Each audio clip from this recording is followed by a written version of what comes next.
Ang San Pablo Regional Trial Court ipinagpaliban muna yung paglalabas ng warrant of arrest laban sa negosyante na si Charlie Atong Ang.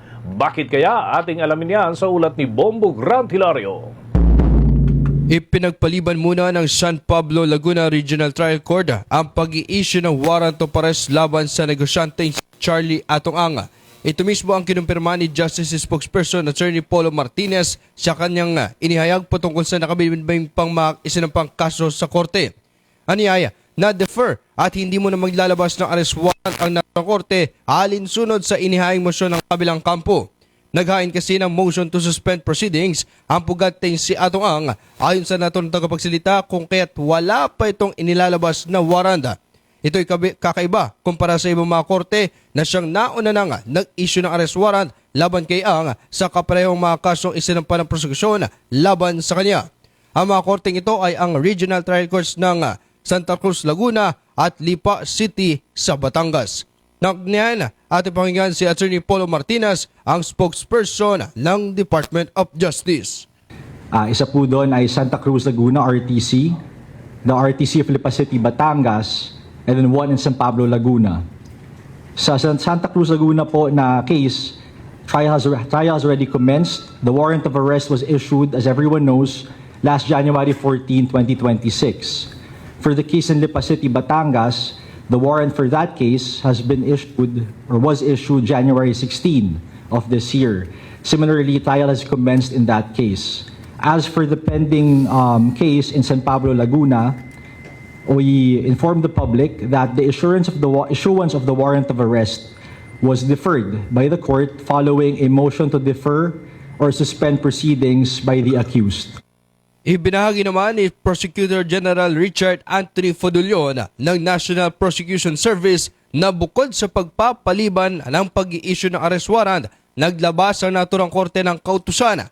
Ipinag-utos sa niya nito na isumite ang mga ebidensya pa at maging o pati ilang counter affidavits ng mga respondents habang nasa kagawaran pa ang reklamo o isinasagawa pa lamang ang preliminary investigation.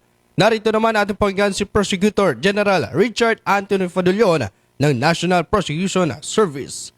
Now, itong sa San Pablo, ang sinasabi ng korte dito, nag-file ng motion to defer yung mga akusado at parang determination of probable cause. Meron bang sapat na ebidensya para itong mga tao na to ay usigin o sampahan ng kaso.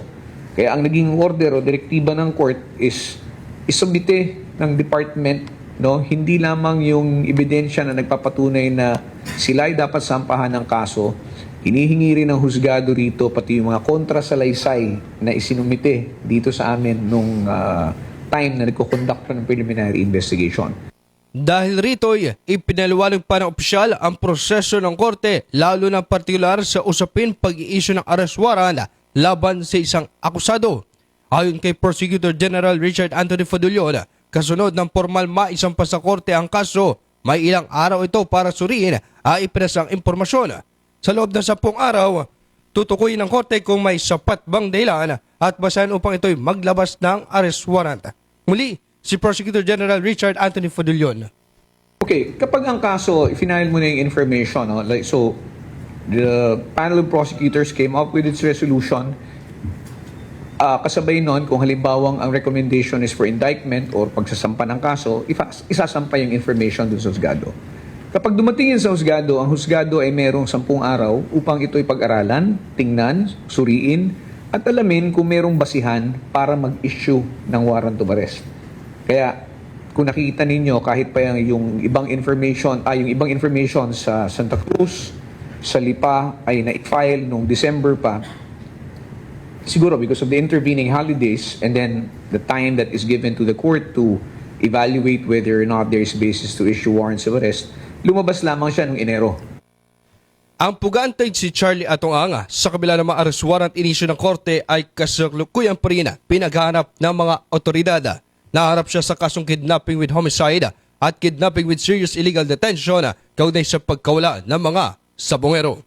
Nag-uulat live para sa Bombo Network News, ito si Bombo Grant Hilario and this is Bombo Radio Philippines, the #1 and most trusted radio network in the country. Bust Radio!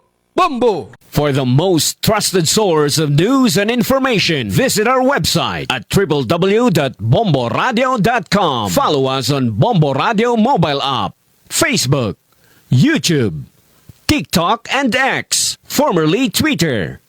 Like, share, and stay connected. Anytime, anywhere.